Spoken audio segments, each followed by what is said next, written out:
നമസ്കാരം. തണൽ ഡെക്കാൻ ന്യൂസിലേക്ക് സ്വാഗതം. പ്രധാന വാർത്തകൾ. ഇന്ത്യയിലെ ഏറ്റവും പഴക്കമേറിയതും തിരക്കേറിയതുമായ റെയിൽവേ സ്റ്റേഷനുകളിൽ ഒന്നായ സെക്കന്ദരാബാദ് കൂടുതൽ ആധുനികവും ലോകോത്തരവുമായ സ്റ്റേഷനായി മാറുന്നു.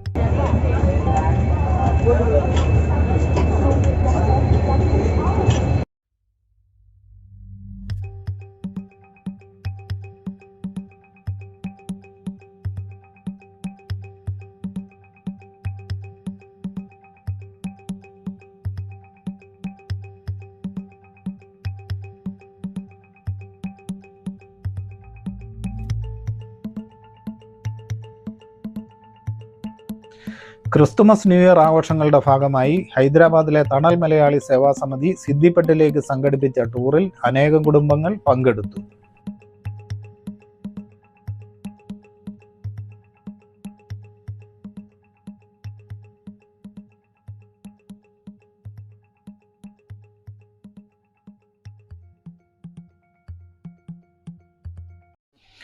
ദില്ലി മുംബൈ മാതൃകയിൽ ഹൈദരാബാദിൽ കേരള ഹൗസ് സ്ഥാപിക്കാൻ ബജറ്റിൽ 5 കോടി രൂപ വകയിരുത്തി കേരള സർക്കാർ.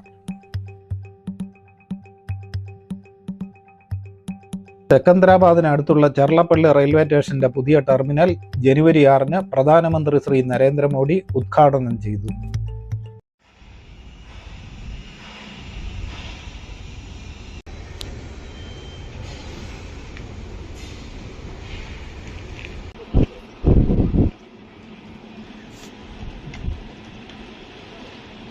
ഹൈദരാബാദിലെ ഗോഷാമഹലിൽ ഉസ്മാനിയ ജനറൽ ആശുപത്രിയുടെ പുതിയ കെട്ടിടത്തിന് തെലങ്കാന മുഖ്യമന്ത്രി ശ്രീ എ രേവന്ത് റെഡ്ഡി തറക്കല്ലിട്ടു.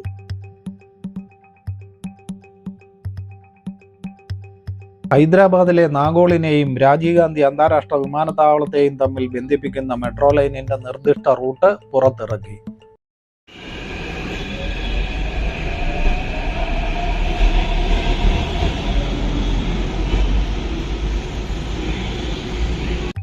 നട്ടെല്ലിനു ക്ഷതമേറ്റ ഒരു രോഗിക്ക് സുഷുമ്നാ നാഡിയുടെ ഉത്തേജനം വിജയകരമായി പുനഃസ്ഥാപിച്ചതായി Nizam institute of medical science അറിയിച്ചു.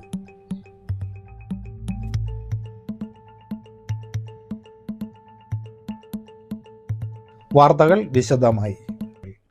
ഇന്ത്യയിലെ ഏറ്റവും പഴക്കമേറിയതും തിരക്കേറിയതുമായ റെയിൽവേ സ്റ്റേഷനുകളിൽ ഒന്നായ സെക്കന്ദരാബാദ് കൂടുതൽ ആധുനികവും ലോകോത്തരവുമായ സ്റ്റേഷനായി മാറുന്നു.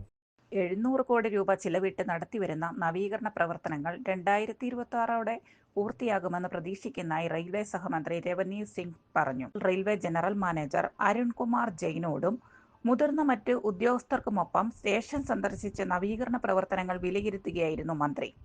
ആധുനിക വാസ്തുവിദ്യയും ലോകോത്തര യാത്രാ സൗകര്യങ്ങളും പുതിയ സ്റ്റേഷനിൽ ഉണ്ടാകും. ക്രിസ്തുമസ് ന്യൂ ഇയർ ആഘോഷങ്ങളുടെ ഭാഗമായി ഹൈദരാബാദിലെ തണൽ മലയാളി സേവാ സമിതി സിദ്ദിപ്പട്ടിലേക്ക് സംഘടിപ്പിച്ച ടൂറിൽ അനേകം കുടുംബങ്ങൾ പങ്കെടുത്തു. ജലാശയങ്ങൾക്കും ചരിത്ര സ്മാരകങ്ങൾക്കും ടൂറിസത്തിനും പേരുകേട്ട സിദ്ദിപ്പട്ടി ജില്ലയിലൂടെയുള്ള യാത്ര വളരെ ആകർഷണീയമായിരുന്നു. ഗ്രാമീണ ഭംഗിയും ഗ്രാമീണർ പാകപ്പെടുത്തിയ ഉച്ചഭക്ഷണവും ടീം നന്നായി ആസ്വദിച്ചു. നഗരത്തിൻ്റെ വിവിധ ഭാഗങ്ങളിൽ ജീവിക്കുന്ന മലയാളികൾക്ക് ഒത്തുചേരലിൻ്റെയും സൗഹൃദം പങ്കുവെക്കലിൻ്റെയും ഒരവസരം കൂടിയായി മാറി ഫെബ്രുവരി 9-ന് നടത്തിയ ഈ വിനോദയാത്ര. തണൽ മലയാളി സേവാ സമിതി ചെയർമാൻ ശ്രീ CG ചന്ദ്രമോഹനും സെക്രട്ടറി ശ്രീ P പ്രദീപും പ്രസിഡന്റ് ശ്രീ വർഗീസും ട്രഷറർ ശ്രീ ദീപക് ദിവാകറും ഉച്ചഭക്ഷണത്തിന് ശേഷം ചേർന്ന കുടുംബയോഗത്തിൽ സംസാരിച്ചു. ദില്ലി മുംബൈ മാതൃകയിൽ ഹൈദരാബാദിൽ കേരള ഹൗസ് സ്ഥാപിക്കാൻ ബജറ്റിൽ 5 കോടി രൂപ വകയിരുത്തി കേരള സർക്കാർ.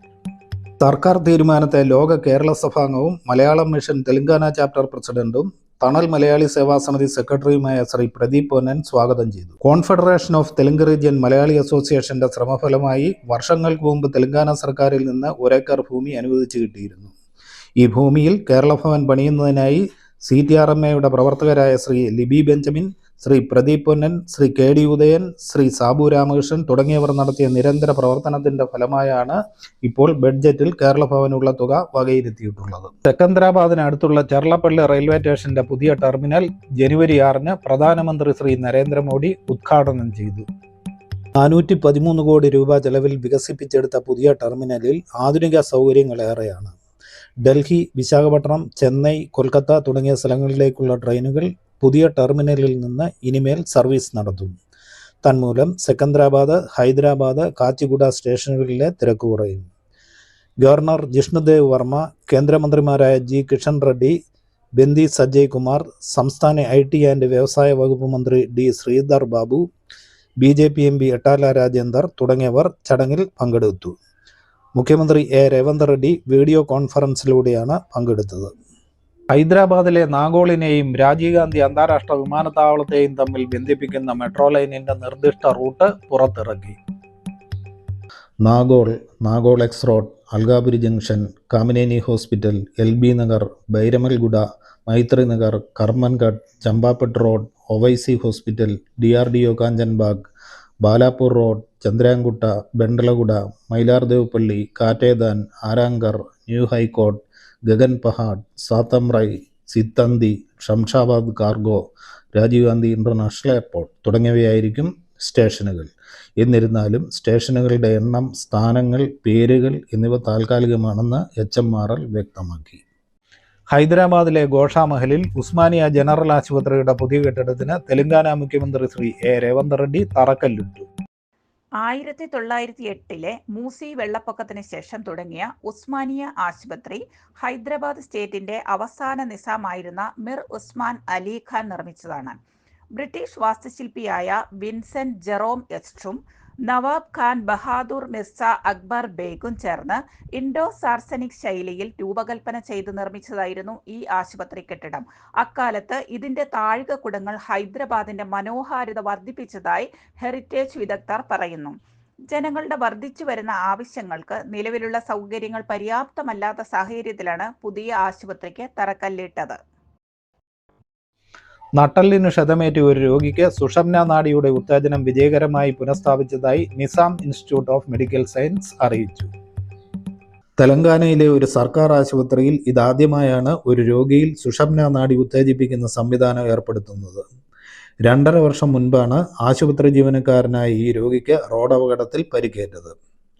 പ്രൊഫസർ സുജന്ത ഭട്ടാചാര്യയും ഡോക്ടർ രാംനാഥ റെഡ്ഡിയും ഉൾപ്പെട്ട സംഘം നേതൃത്വം നൽകിയ ശസ്ത്രക്രിയയ്ക്ക് അനസ്തേഷ്യ വിഭാഗത്തിലെ പ്രൊഫസർ ശ്രീലത, ഡോക്ടർ സ്വപ്ന, ഡോക്ടർ അവിനാഷ് എന്നിവരും ഒപ്പമുണ്ടായിരുന്നു. തണൽ ഡെക്കാൻ വാർത്തകൾ ഇവിടെ അവസാനിക്കുന്നില്ല. കൂടുതൽ വാർത്തകളും വിശേഷങ്ങളുമായി വീണ്ടും കാണാം. നന്ദി, നമസ്കാരം.